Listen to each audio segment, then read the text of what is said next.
बच्चों welcome to biohack NEET প্রস্তুতির জন্য বাংলা ইউটিউব চ্যানেল।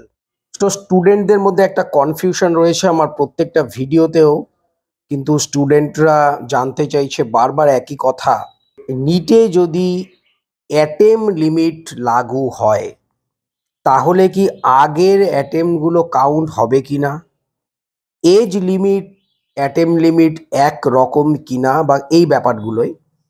তো আমি তাদের প্রত্যেককেই কমেন্টের মাধ্যমে আমি কিন্তু তাদেরকে রিপ্লাই দিয়ে বলি যে অসুবিধে নেই। আসলে কি বলতো, যেহেতু এখন এক্সাম সামনে চলে আসছে, অনেকে কিন্তু টেনশনে আছে। এই প্রত্যেকটা বছর পর্যায়ক্রমে ঠিক পরীক্ষার 2-3 মাস আগে থেকে বিভিন্ন রকম এনটিএ বলো, সেন্ট্রাল গভর্নমেন্ট বা শিক্ষামন্ত্রী বিতর্কমূলক কথাবার্তা বলে স্টুডেন্টদের মধ্যে একটা প্যানিক সৃষ্টি করে এবং তাদের কিন্তু প্রিপারেশন নষ্ট হয়ে যায়। তো আমার এই ছোট্ট ভিডিওয় তোমাদের এই ব্যাপারটা আমি পুরো আজকে ক্লিয়ার করে দিচ্ছি, পুরো মাথায় ঢুকিয়ে নাও যা বলছি, কারণ এটাই ফাইনাল।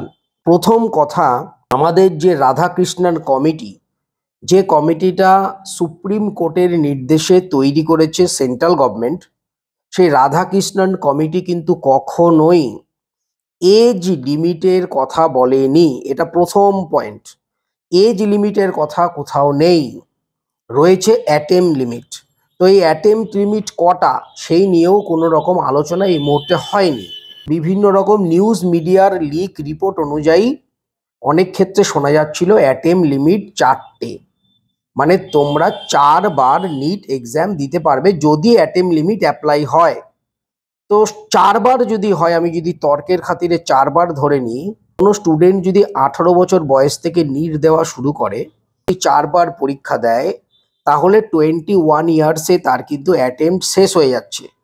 তার মানে আলটিমেটলি 21 বছর বয়সে তার কিন্তু নিট দেওয়ার যে চান্স সেটা কিন্তু চলে যাচ্ছে। তাহলে এটাই তো এজ লিমিটই হলো। ব্যাপারটা বোঝো, এজ লিমিটের কথা কোথাও বলা নেই। অনেকে কনফিউজড হয়ে যাচ্ছে, কিন্তু অ্যাটেম লিমিটই ঘুরিয়ে ফিরিয়ে এজ লিমিট।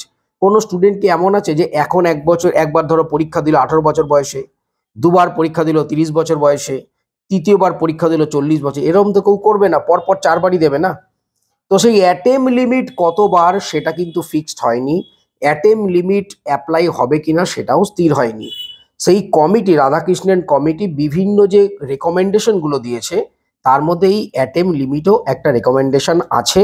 সেটা কত অ্যাটেম সেই নিয়ে কোনো আলোচনা এই মুহূর্তে হয়নি। রেকমেন্ডেশনগুলো সুপ্রিম কোর্টে জমা পড়েছে, বা সুপ্রিম কোর্টে হিয়ারিং হবে, তারপরে ফাইনাল হবে। তো একটা জিনিস মনে রাখো, অ্যাটেম্পট লিমিট আসতে পারে, এজ লিমিট নয়। সেই অ্যাটেম্পট কতবার সেটা কিন্তু বলা হয়নি। এইবার আমার প্রশ্ন, 99% চান্স নিটে কোনো অ্যাটেম্পট লিমিট, এজ লিমিট লাগু হবে না। এর কারণ সুপ্রিম কোর্টের কিন্তু রায় রয়েছে। এর আগে যখন সুপ্রিম কোর্টে কেসটা লড়েছে, আমি কিন্তু হিয়ারিংগুলো পুরো শুনেছি, তখন যেটা বলেছিল সুপ্রিম কোর্টে অ্যাডভোকেটরা, যে তখন তোমার আপার এজ লিমিট ছিল 25 বছর, তোমাদের অনেক হয়তো মনে আছে। তো তখন কিন্তু সুপ্রিম কোর্টের কাছে প্রমাণিত হয়ে গেছিল যে এই আপার এজের যে সমস্ত স্টুডেন্ট আছে তাদের জন্য কিন্তু কম্পিটিশন বাড়ে না। কেন? এই আপার এজের স্টুডেন্ট তারা মাত্র তখন ছিল 5000 সামথিং, মাত্র 5000 সামথিং আপার এজের ছিল।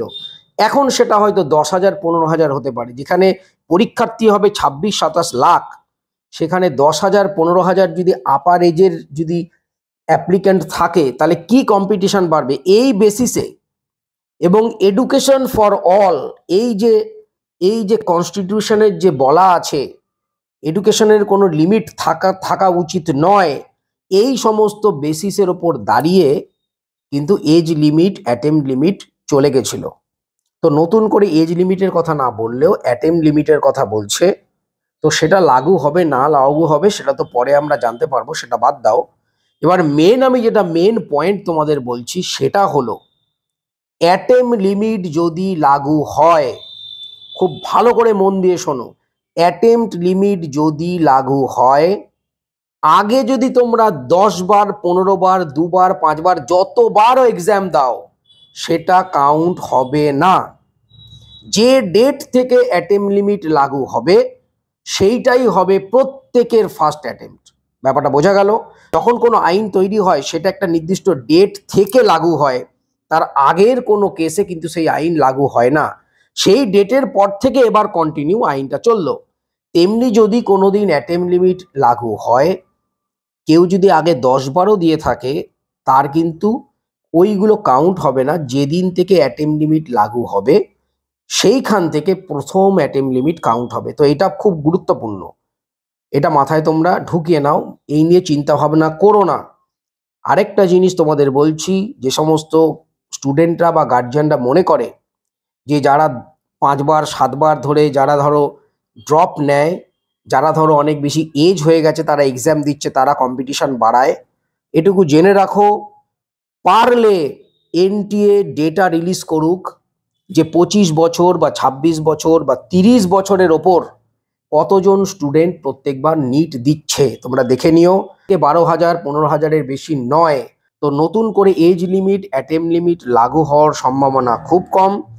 যদি অ্যাটেম্প লিমিট লাগু হয়ও, তবে সেটা কিন্তু যে ডেট থেকে লাগু হবে সেখান থেকেই কাউন্ট হবে।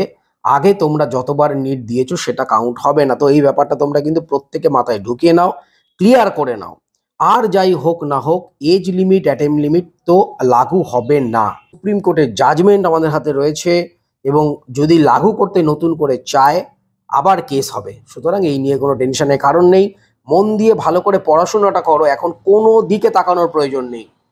আমি আবারও বলছি, NEET related authentic information automatically তোমরা পেয়ে যাবে, অসুবিধা কিছু নেই। অথেন্টিক ইনফরমেশন অল ইন্ডিয়া বলো, স্টেটের বলো, সব পেয়ে যাবে।